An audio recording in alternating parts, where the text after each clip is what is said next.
Okay, I've been following a line with Dr.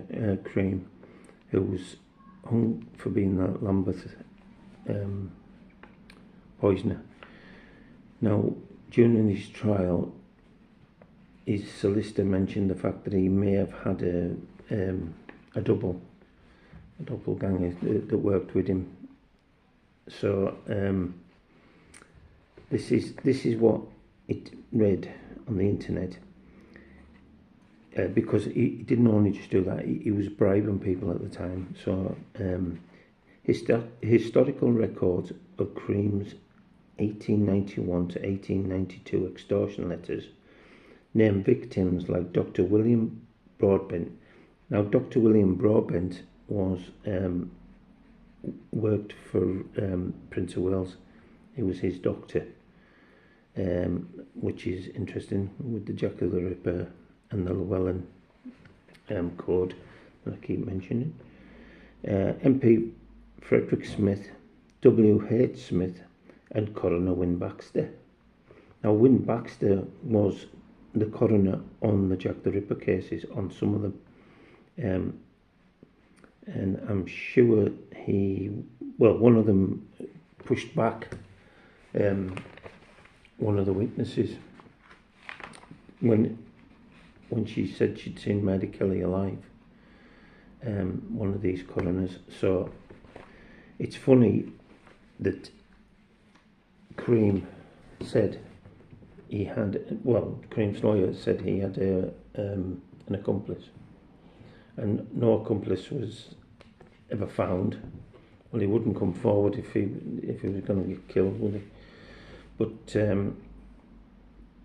so for me, I'm seeing this that William Cream was involved, and I'm going to put him in my theory, because I think what he's done is he's had information and he's tried to extort people, and it said on the internet that it was people high up, nobility.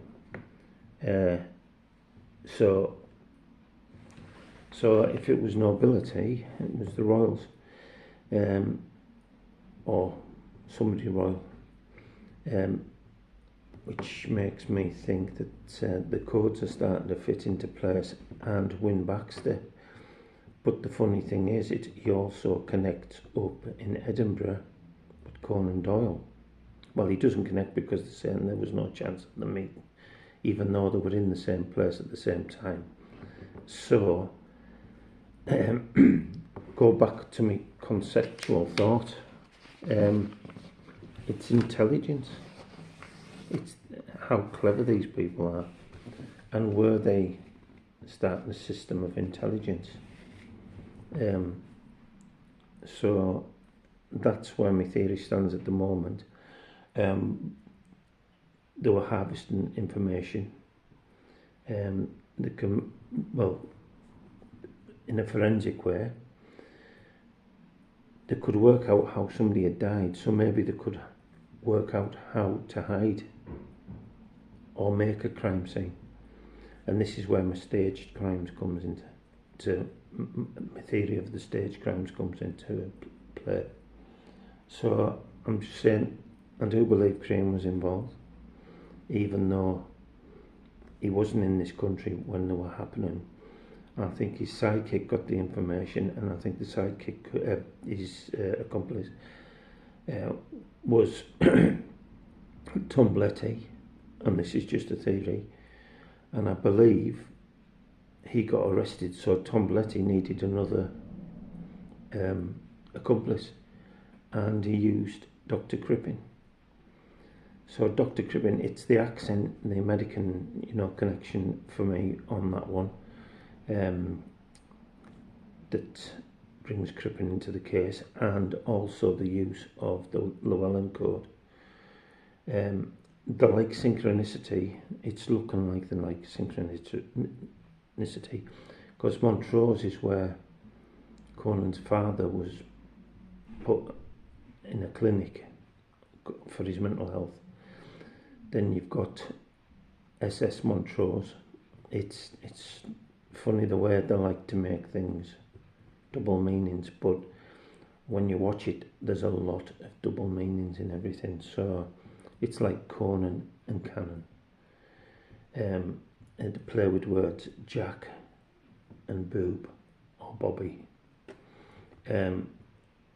It's constantly been played against each other.